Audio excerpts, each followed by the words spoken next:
part of the slide for Liz, so it was on from my one. Right, okay, that's fine, thank you. No problem. Okay, thank you, Chair. We're ready to begin again. Fantastic. So the second item, firstly, item 6, which was the second topic of conversation that we wanted to bring to the meeting, was a presentation on homelessness. So can I invite Paul to take us through the presentation, please? Yeah, it's actually Liz that's going to go through the presentation. Liz is the new Housing Options Manager.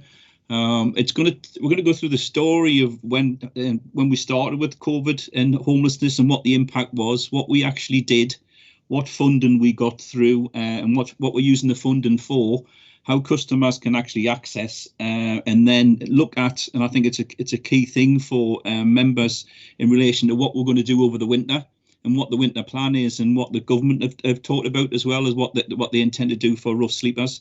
So if I hand it over to Liz, and I'll come in when I need to come in. Okay, thanks Paul for that introduction.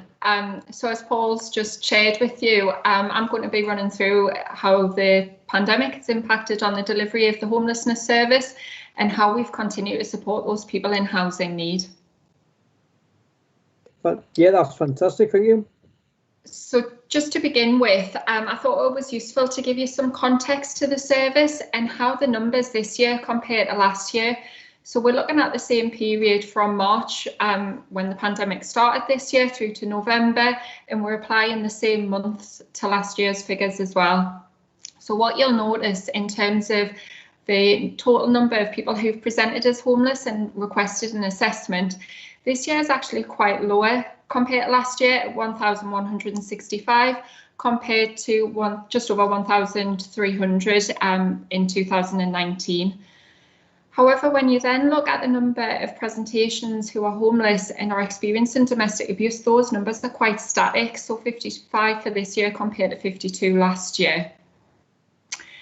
Moving on to the number of people who were then placing into temporary accommodation when they've presented as homeless, you will actually see a stark rise on this year's figures compared to last.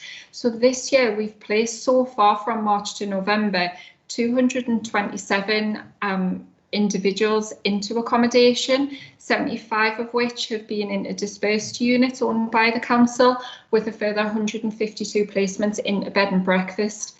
That compares to 145 last year, so a very dramatic increase. Now, there's a number of reasons for that. Initially, in response to the lockdown in March, we were quick to respond to that situation, and we were very positive in response to the government's initial request. And we were actually more generous in terms of the criteria for placing people into homeless accommodation in temporary units. We did see an initial peak in April and May, so that initial response, and again it started to rise again throughout the autumn. So you'll then see in later slides in this presentation how we've responded to that by providing increased numbers of dispersed accommodation units. Another reason why we might have seen this increase is that ordinarily when people present as homeless, they might actually stay on a temporary basis with other people they know, so friends or family. But this year with the pandemic, obviously people might not feel as safe to do that and to share facilities, and would like to be contained within their own room and their own facilities. It's also been noted that there's been an actual increase in the number of people we've classed as rough sleepers this year compared to last year. And this is a further reason why you'll see those increased number of placements. So this year we've reported in this slide 47 rough sleepers, and that is a huge increase compared to 7 rough sleepers for the same period last year. However, as I've highlighted on that slide, this year we've actually taken account of people who were potentially at risk of rough sleeping rather than being actual rough sleepers at that moment in time. So again, we've looked to put those into accommodation, which would account for some of those increases as well. What I would like to assure you with in terms of those numbers of rough sleepers, in reality, we're only really looking at a true number in the region of about 14, which is very close compared to last year. And then the final number that we've got in this slide relates to the number of people who presented as homeless who've subsequently been rehoused. And here you'll actually see a reverse effect. So we've actually got a lower number of people who've been rehoused this year at 190 compared to 284 last year. And part of the reason for this may actually link to the number of customers who've presented themselves on more than one occasion. So further up in that table, you see that this year we've had 74 people who've presented on more than one occasion as homeless, compared to only 47 last year. It also goes back to how we deal with those homeless cases as well. So if you take the difference between the numbers who've been rehoused and the full number of people who presented, so 190 people rehoused compared to 1,165 who presented, that's quite a difference. And that's because these represent a number of people who might simply just require housing advice from us and may not actually need to go on to be rehoused. So we might be able to support them and prevent them actually becoming homeless in the first place. So we might be in a position where we've supported them to stay in the current accommodation.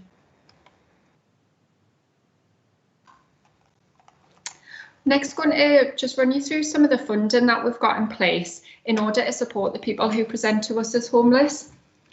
So we'll take a proactive approach, and we've applied for a number of grants to be able to deliver the homelessness service. This was in place prior to the pandemic, so we've always had this proactive approach and made those applications. However, it's put us in a very fortuitous position to be able to respond during these times. So what you'll see is that we've currently got 7 grant funded posts that specifically deliver a homelessness service. And this recognises the different needs of the client group across homelessness. So we've got in place a single person's homelessness support officer. We've also got the rough sleeping officer, and I will talk you through that in a little bit more detail further on in this presentation. We've got a private sector officer, a housing options officer, a domestic abuse officer, and there's 2 change in lives officers where we've got joint funding with Northumberland County Council to deliver that service. And again, I'll go into that in a little bit more detail when I talk you through the rough sleeping approach. We've also got further posts in place, and this has been secured via a different funding pot through the Rough Sleeper initiative, and we're looking to support a mental health role, and that's for a CPN, so a community psychiatric nurse, recognising the needs of the client group who are homelessness and quite often suffer with poor mental health, particularly when they're in that homeless situation. Also under that Rough Sleeper Initiative grant, we've identified a personalisation pot, which is specific to delivering some of the services in supporting people who are homeless. And again, I'll cover that later on in this presentation.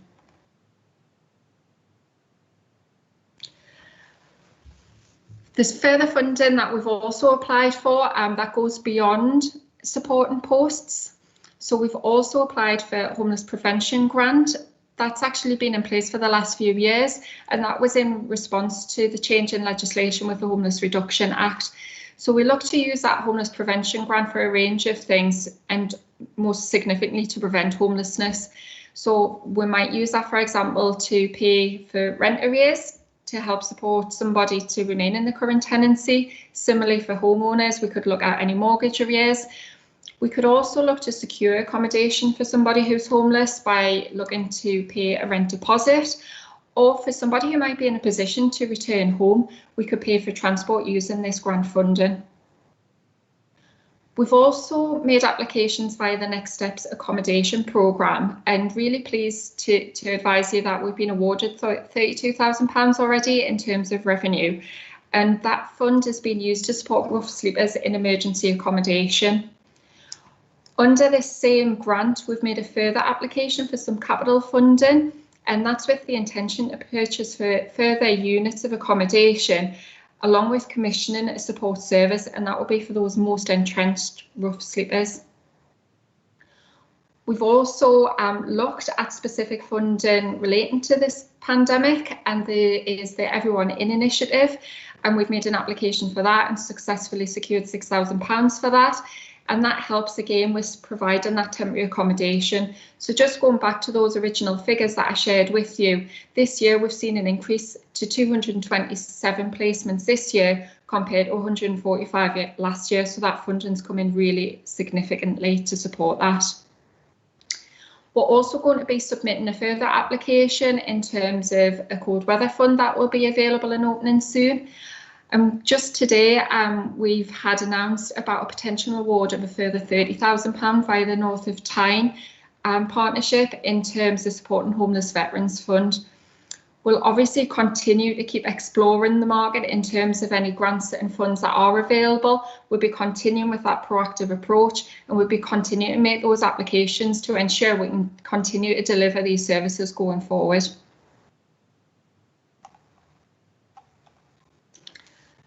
So throughout the pandemic, we've made sure that our services for people who are homeless continue to be accessible. We've continued to deliver a frontline service, and that's been in place at the North Shields Customer First Centre. It is by appointment only, but we do feel that it's really important that that continues to be available to those who are the most vulnerable and in the greatest need.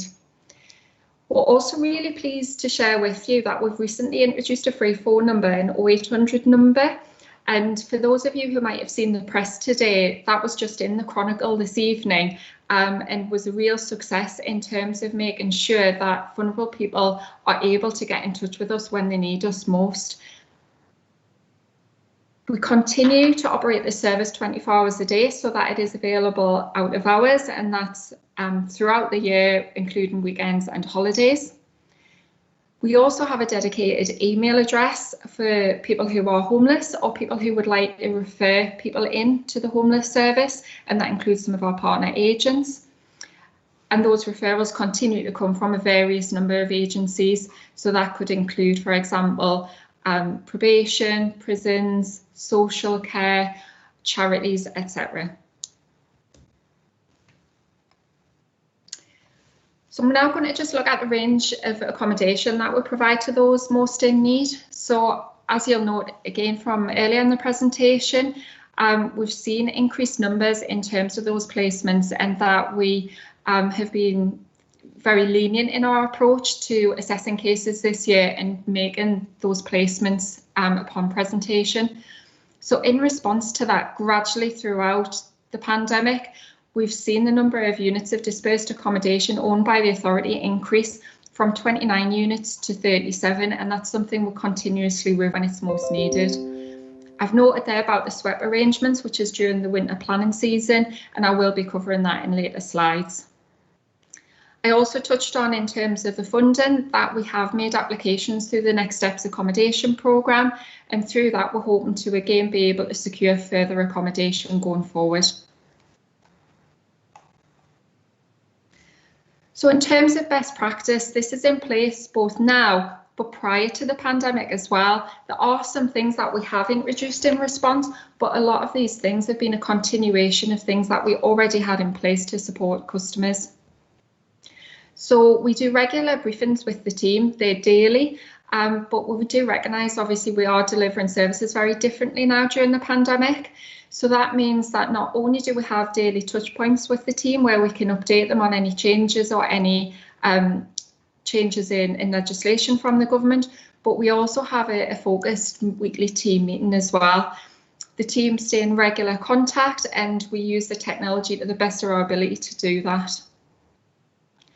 As I touched on in terms of the funding, we also have a number of specialist posts to continue to deliver the service and recognising the different needs of the client group within the homeless service.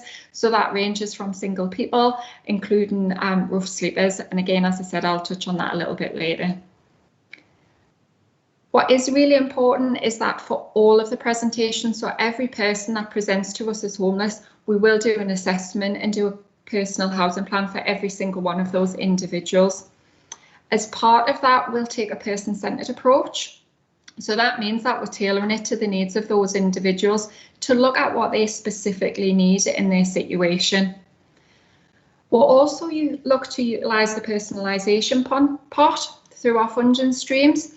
So one of the things that we specifically did in response to the pandemic is place mobile phones with our main bed and breakfast providers, so that anybody who didn't have access to those facilities could utilise that mobile phone and stay in touch with our services. For others, particularly rough sleepers, it might be that we use that personalisation pot to issue them with their own individual basic mobile phone, again, so that they can access services that they'll need. We'll also look to use our personalisation pot, for example, in terms of getting people a birth certificate or some form of ID.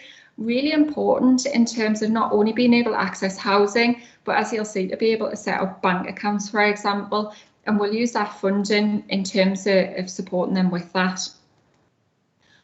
We'll also look to use it in cases where they might need travel, so it might be to get to the bed and breakfast, for example, but look at more widely afield where they might require train tickets. So in some cases, people may need to just return to family or friends, but don't have the means to access that, and we will look to put that in place for them.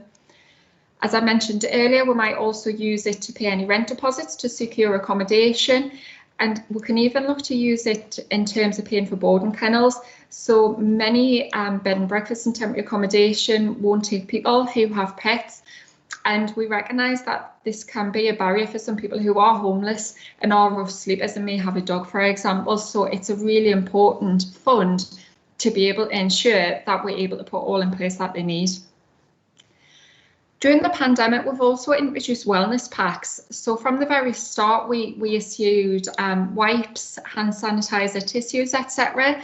But we've also looked to extend that for other cleaning materials and also a very basic provision of non-perishable foods so that people can get a hot meal on an evening. It might be something simple like a a pot noodle, or hot drinks, tea, coffee, biscuits, something like that, something immediately where they get into the accommodation, they're able to satisfy themselves with something to eat. And another area of best practice that we think is really important in terms of delivering this service is the communication that we have, and we look to regularly update our website. This was actually recognised as best practice when we had an audit earlier in the year from the Department of Government, and they praised us for the work that we do in terms of keeping that updated. So specific to rough sleepers, both throughout the pandemic and during ordinary times, we have got that specialist housing advice officer in post. Not only do they support the rough sleepers at the time that they present, but we can also look to extend that support for up to 6 months once they're in a tenancy. We recognise that it's really important in terms of sustaining a tenancy, and that the transition for many people won't always be easy, and that there's additional needs that they might have. So we look to support them into an effective move on and putting a holistic package in place to be able to support that. So that's looking at all of the individuals that they might have in terms of a personal centred plan, and that could look at any benefit support that they might need or referrals to other agencies, for example, in terms of mental health, any addictions, or it even picks up on some of the things that Councillor Parker-Leonard mentioned in terms of any other charities where there's donations that people might require. We also work in close partnership with Changing Lives. So I mentioned earlier those 2 posts that are joint funded with Northumberland County Council. This is a homeless responsive service, and it looks to put in place interventions as well for those who are at risk of potentially losing the home.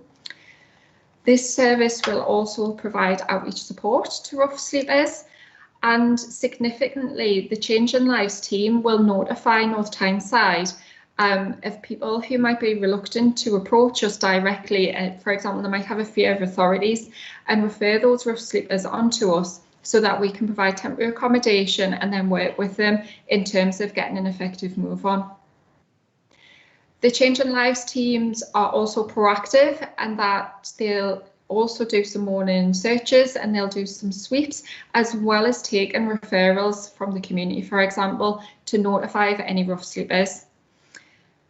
They'll also do ongoing welfare checks for any rough sleepers who don't want to engage, which is really important in this current climate. In terms of the rough sleepers, I did also note in terms of those figures earlier in the presentation that we've had an increased number of placements. So for the rough sleepers, we are looking at putting them into temporary accommodation while we support them into a long-term move on. I mentioned about the mobile phone arrangements. So in terms of the bed and breakfast, the actual staff holding a mobile phone that people who are homeless can use, or in some cases provide them with their own facility. The wellness pack I have also mentioned, and we've also reviewed our winter weather arrangements that will impact on rough sleepers, and I'll continue to cover those in the next few slides with you. So for winter planning, what are we referring to?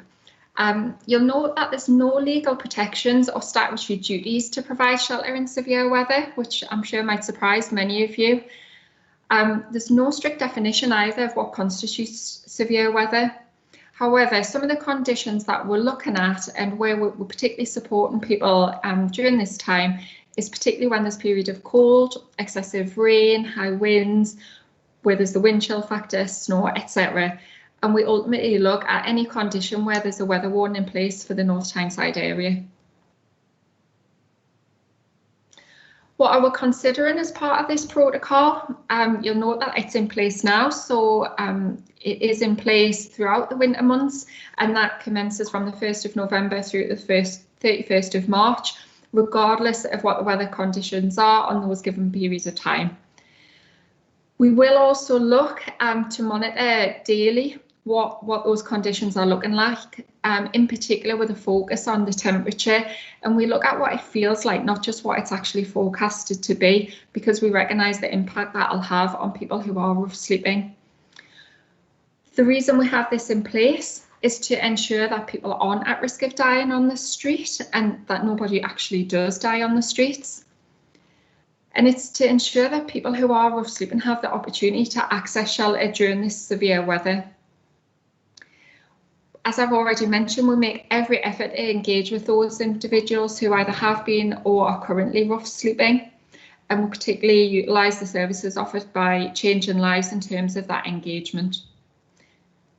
And as you'll see, as I've already highlighted, that is currently operational now. So in terms of the arrangements, normally we operate a sit-up service, and that's been in place for the last 5 years. It's been delivered by the Whitley Bay Street pastors and other volunteers. And what's been in place is that they have provided shelter via a local resource hall where they can accommodate up to 6 individuals at any one time, plus the volunteers who are there to support them. With this service, they'll provide food and refreshments. And we recognise that this year that hasn't been possible due to the need to provide a safe provision where we have social distancing in place. So in response to the pandemic, we've revised this year's arrangements, and we did that proactively and looked at it in advance of the winter season approaching. We look at anyone who's a verified rough sleeper, and what we're doing this year is ensuring that we're providing single room occupancy provision. Generally, that'll be looking at bed and breakfast establishments in the first place. So what we did was made some contacts and created a directory, not only of those within our area, but also out of area, and significantly established who was currently continuing to operate.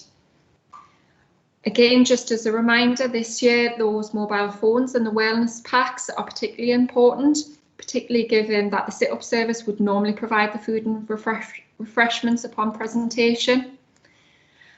And we're going to continue to review this service and the guidance provided by the government as we go throughout the winter season.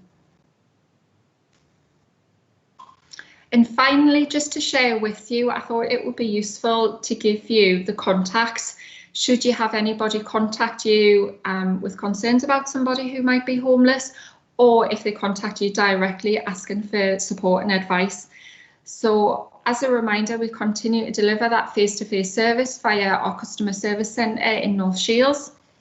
We have a landline telephone number available, as well as that free phone number that was introduced during the pandemic and will be in place going forward. And we also have a dedicated email address for the housing advice team who support homelessness. Thank you for listening, and I'm happy to take any questions. Thank you, Liz. Much appreciated. I'm going to throw this open to the councillors present. I've got Councillor Parker Leonard first. Councillor Parker Leonard, if you'd like to ask a question. Yeah, hiya. Thanks, Liz. That was really, really good presentation and covered a lot of the questions I had at the beginning. But I did have a quick question about the Next Steps accommodation programme, the application for capital funding. Would that be, it was regarding the entrenched rough sleepers, would that be looking at the housing first model at all, or would that not be something that we would be looking at? And also, it must be really difficult to keep up with all of the different rules and everything. And I was just wondering how you managed to keep all of your staff on top of everything, keeping them updated with, you know, in regards to what the statutory duty is, but even just what council policy is. It must be a really big job. So those are my questions. Thank you. Thanks, Councillor Parker Leonard. So in terms of the Next Steps accommodation programme, we're currently working through that application at this current time to secure the funding to get additional units. In terms of what that might look like, we will need to commission services, and we're still working through those plans on what that model might look like. I'm not sure if Paul has anything to add on that, as I know he's been working on a little bit longer than I have. We applied in the first round, and what we were looking at was possibly a one unit, which was like a multiple occupancy unit. And when we reviewed it with the MHCLG, they said that they don't really work, they're not cost effective. So then we've gone back and said, well, how many rough sleepers are really the cohort which we can't manage? It's the ones where they have really high needs, possibly drug problems, alcohol, or they've just come out of prison and they find nowhere to be rehoused. And you know, we didn't want those to be left on the streets. So we are looking to apply, and we're initially looking at actually buying 5 units of flats, either 1 or 2 bedrooms, commissioning a service around that. And it'll be very similar to the Housing First model in relation to getting a supplier to come in, a support provider to come in and actually deliver all those services, which you know, we're really looking at 2 years to get that person or persons to a level where they should be able to take their own tenancy and sustain their tenancy, and we will move them into our own stock. So that's the model that we're actually looking at the moment. Okay, and in terms of the other question, does that satisfy your question in regards to the Next Steps accommodation? Yes, it does. Yes, thank you. I am quite interested in the housing first model. I have looked into it a lot, so that's good to hear that it could be similar. Thank you. And then your other question was relating to ensuring that the team continue to be updated and that we continue to follow government guidance, best practice, and any changes in legislation. So we are currently continuing to review all updates that we receive. We continue to work with other agencies in terms of any information that does come out. And in terms of keeping the teams updated, we're having those briefings on a daily basis. So we might be discussing any cases, for example, any changes that we need to make in terms of provision, but ultimately, in those daily briefings, that's an opportunity to share any updates with them. Now, we appreciate they're quite short and sharp meetings, so we do have a longer weekly meeting with them as well. So if there is anything where we maybe need to provide some training or some new guidance, that's an opportunity when we can do that with them. Thank you. That's great. Thanks, Liz. And can I ask Councillor Thirlway to come in? Thanks, Chair. I have 3 questions. Are you able to provide the committee a breakdown of the distribution of rehoused homeless people that the council has rehoused sort of in the last 12 months since the pandemic started, so we can have a breakdown of actually where we're housing these people based on wards? Secondly, obviously we've talked a lot about sort of like the short-term and medium solutions to homelessness, like you know, packs and you know, making payments. But for me, the two solutions to homelessness is a sustainable tenancy and actually getting people into secure employment. What are we doing to ensure those two are met? I don't know if you want to answer that, or I'll go on to my next question. Either way, I make a note of your question, so I don't mind. Yeah, I mean, the breakdown of the actual allocations across the borough, that's not a problem. We'll be able to do that for you. Short term in relation to support and employment, the temporary accommodation officers would work at that, and while they're when people are in temporary accommodation, they would look to see what their needs are, refer it through possibly to our support team in regards to what employment opportunities they've got, what they lack in relation to certain skills that they might need to go on any training. So that actually does happen now, but we will be doing more of that, and I think that's key because we're carrying out a review of our temporary accommodation service at the moment, and part of that key review is actually putting that support in and making sure that we've got the referrals and the links in to support people who are not in employment. And it's key what you're saying, Councillor Thurloway, that we have to sustain it. Hence why we're looking at bringing on 5 units for the cohort of rough sleepers that don't sustain it, and bringing in a specialist provider so we can actually ensure that when they get a tenancy, they have the skills to manage the tenancy.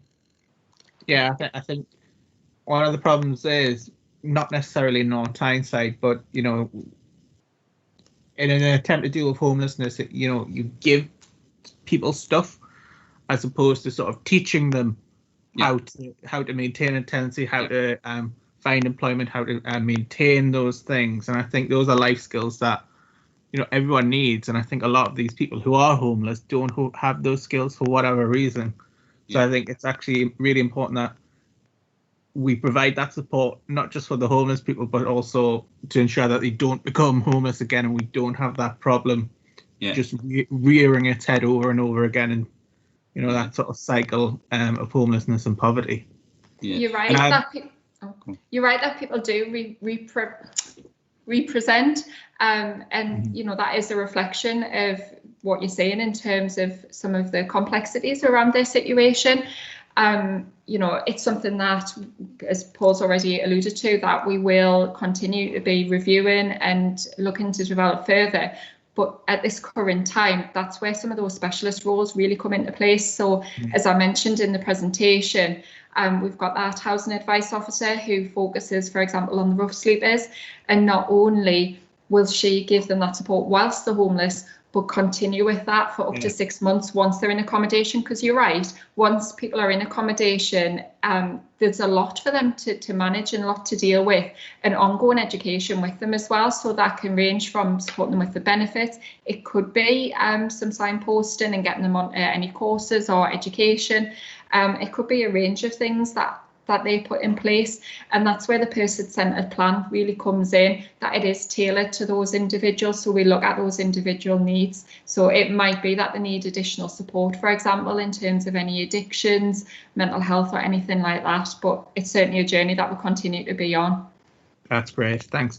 And my final question is, obviously we're throwing a lot of council money, a lot of grant money at this problem. Are we able to do we have any evidence that actually shows that it's working? Any sort of measurable evidence in comparison, perhaps?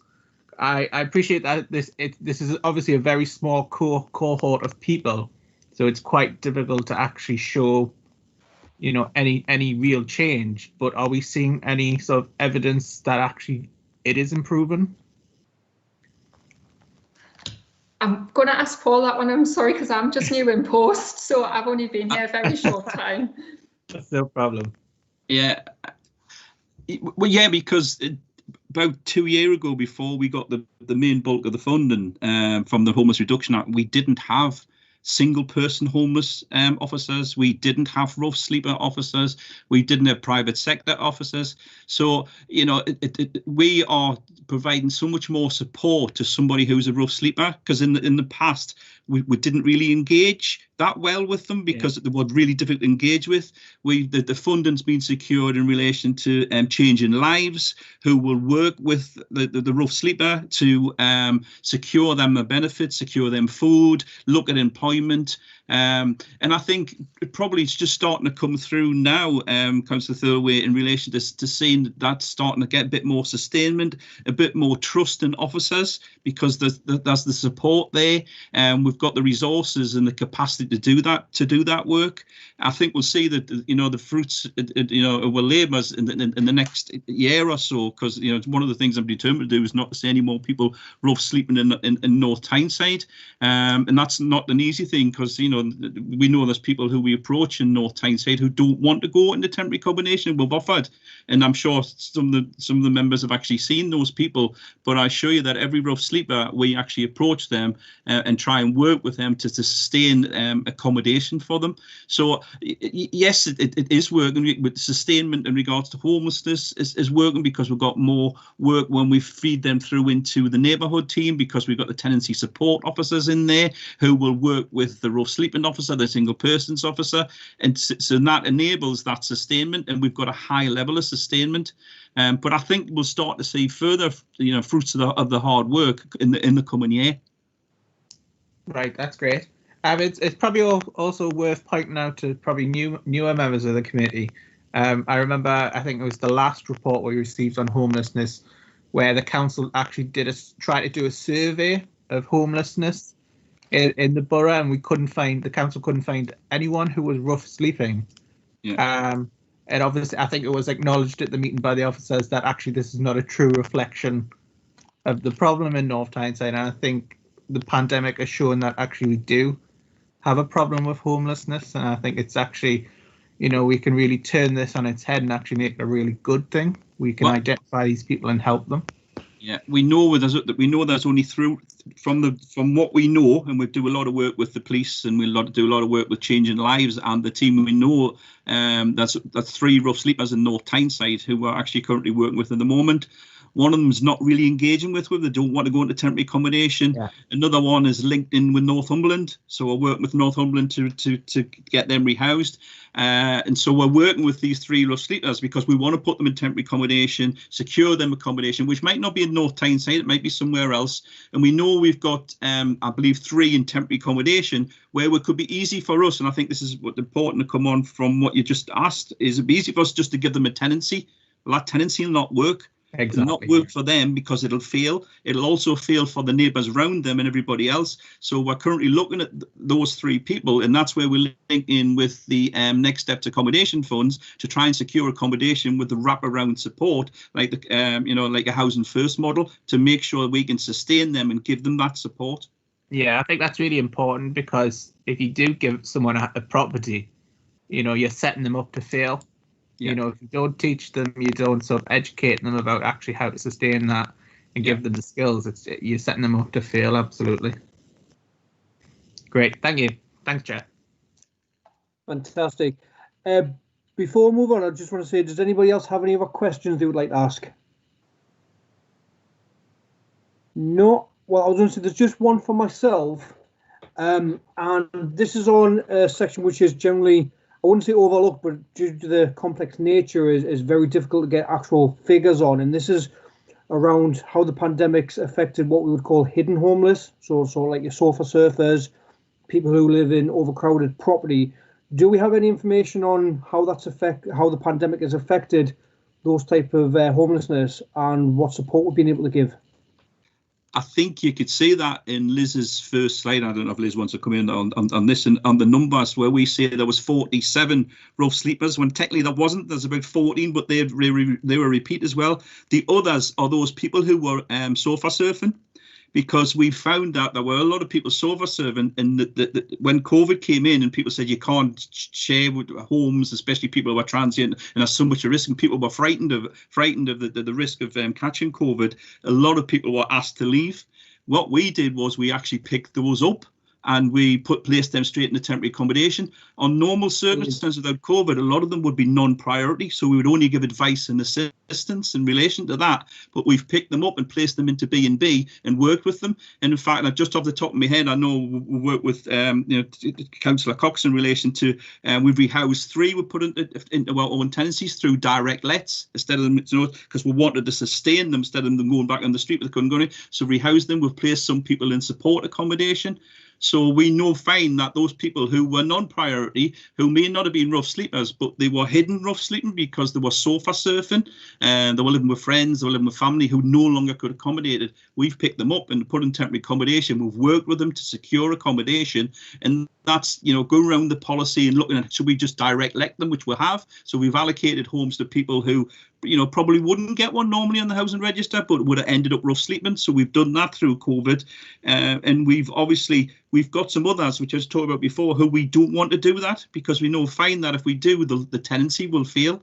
So we are doing that. I think another key point as well, which just highlighting it, in regard to prevention, the government have said that they're going to, they halfway through the year when they said that rough sleeping, that you don't have to rehouse rough sleepers who are non-priority. We've continued to do that. The government have just announced the Protect programme, and with they've allocated 15 million. We don't know how much money we're going to get of that. So what we've done is we've allocated £25,000 from our prevention pot to support these people. And it doesn't matter if they are non-priority or priority. We'll place them in temporary accommodation at this time because of the risk of COVID, and we'll try and work with them. So hopefully that answers your question. That does answer my question, Paul. Yeah, just because you sometimes don't get the figures on sofa servers just because of what sofa servers are and how they engage with us. So thank you very much for that. Before we finish the meeting, does anybody have any comments they would like to make? No problem. Well, Liz and Paul, thank you very much for coming to the meeting and giving those presentations. I think that's exactly what the committee was after. I think that concludes the meeting. So I want to thank everybody for attending and have a good night. Cheers. Thank you all. See you. Thank you. Take care.